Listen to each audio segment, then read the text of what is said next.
good work. Will complete this in the day of Christ Jesus. Strengthen my hands. Why? Because it's not by might nor by power, but it's by the Spirit of the Lord. Lord, strengthen my hands, God. I have to make sure that I'm able to complete this. Strengthen my hands, Lord. Why? Because your word says that we will reap a harvest if we do not faint. My hands have to be strong so I do not faint. Strengthen my hands. Because the weight of this assignment can seem like it's too much at times. Strengthen my hands.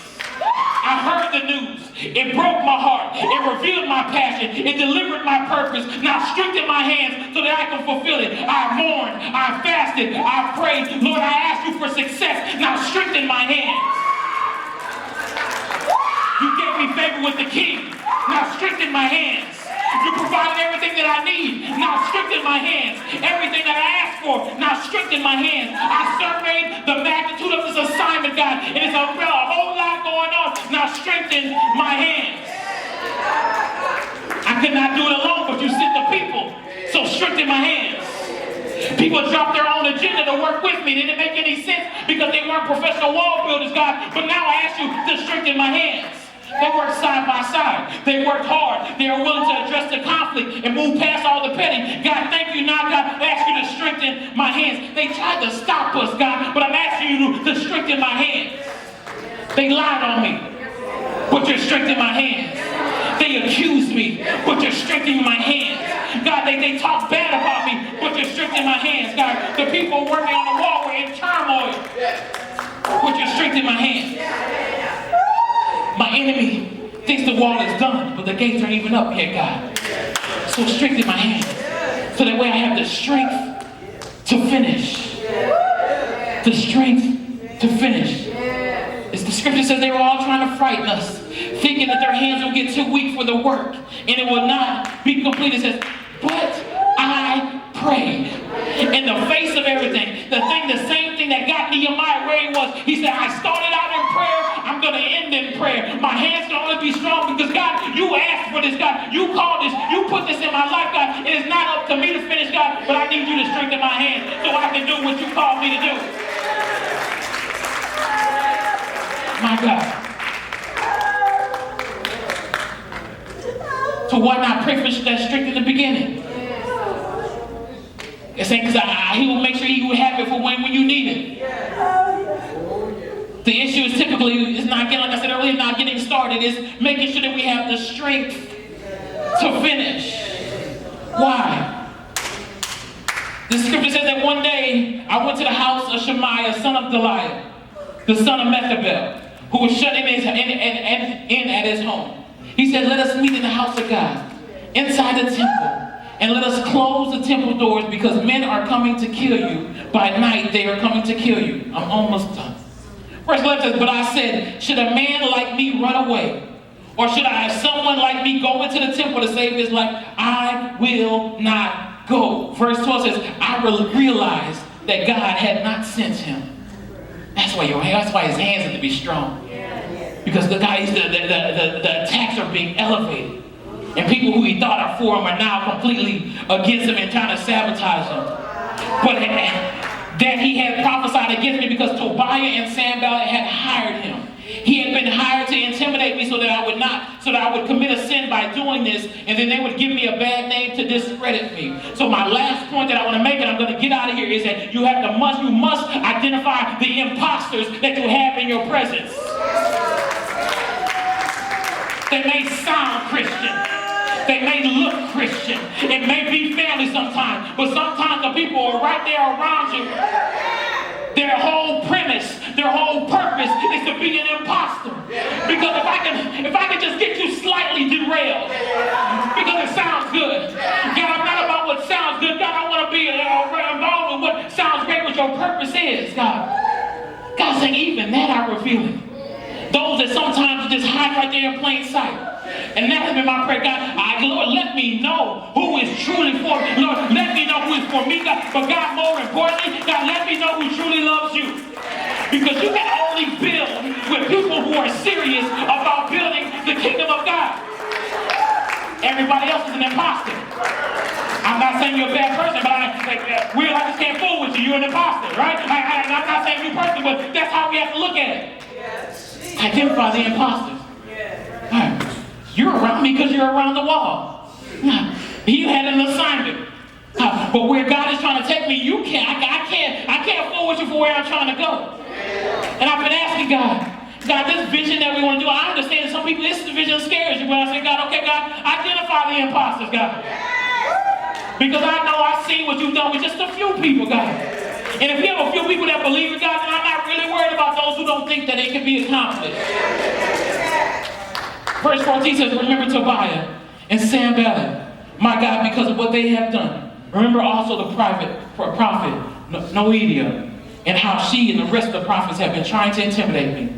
Verse 15 says, so the wall was completed on the 25th of Elul in 52 days.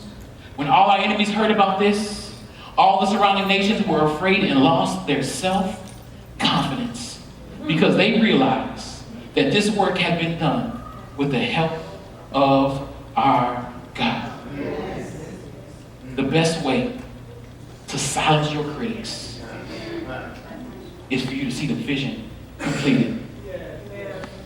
Tell us when your project was finally completed so the enemies lost all confidence. There will come a day when the vision becomes a reality.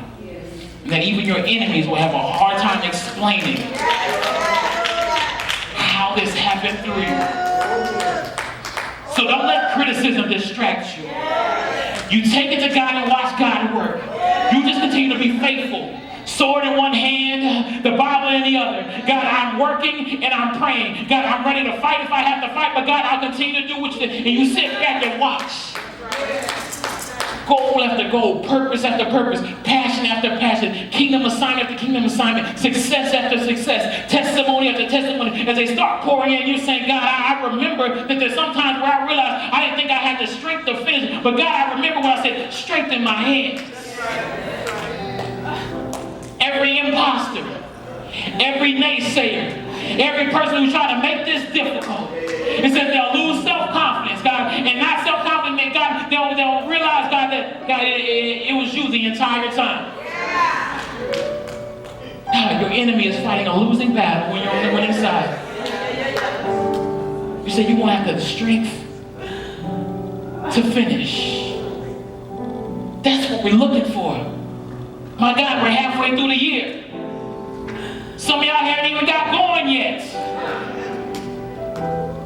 It's impossible to be in my presence and not get to work. Because there's so much that has to be done. They say, God, I can't do it on my own. But God said, don't worry about that. Every time I open my eyes, someone else is right there saying, I'm ready to go to work. You tell me what you need. You tell me where we're going. And I say, you know what? We're doing a kingdom work. The vision has not changed. It's just making sure we have the strength to finish. You want to frustrate your enemy. Finish.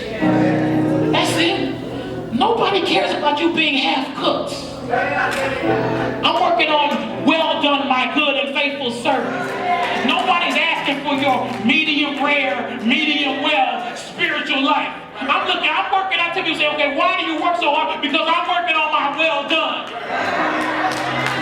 You work on your well done, you have to have the strength to finish. And finish strong.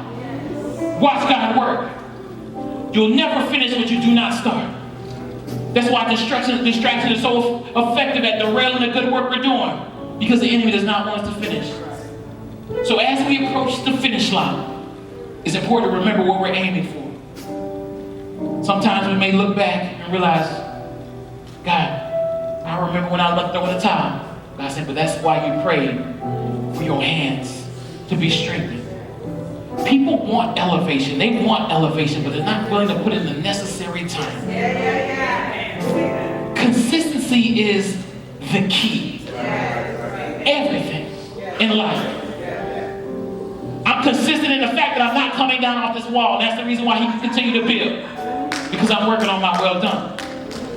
Last week when I preached, I said, Lord, we prayed for everyone who's saying, I'm dealing with distractions. So we prayed the prayer. Are you waiting for me to do something? Because you've been to do what God has already equipped you to do. You're saying, well, what is that? The same thing as you wrote on that index card. The vision that hid in this house. But the key is making sure that we have the strength to finish. I have more, but I feel like this is a good place for us to stop and for us to pray. This whole series, for this moment right here, I started off with this message and I worked my way backwards.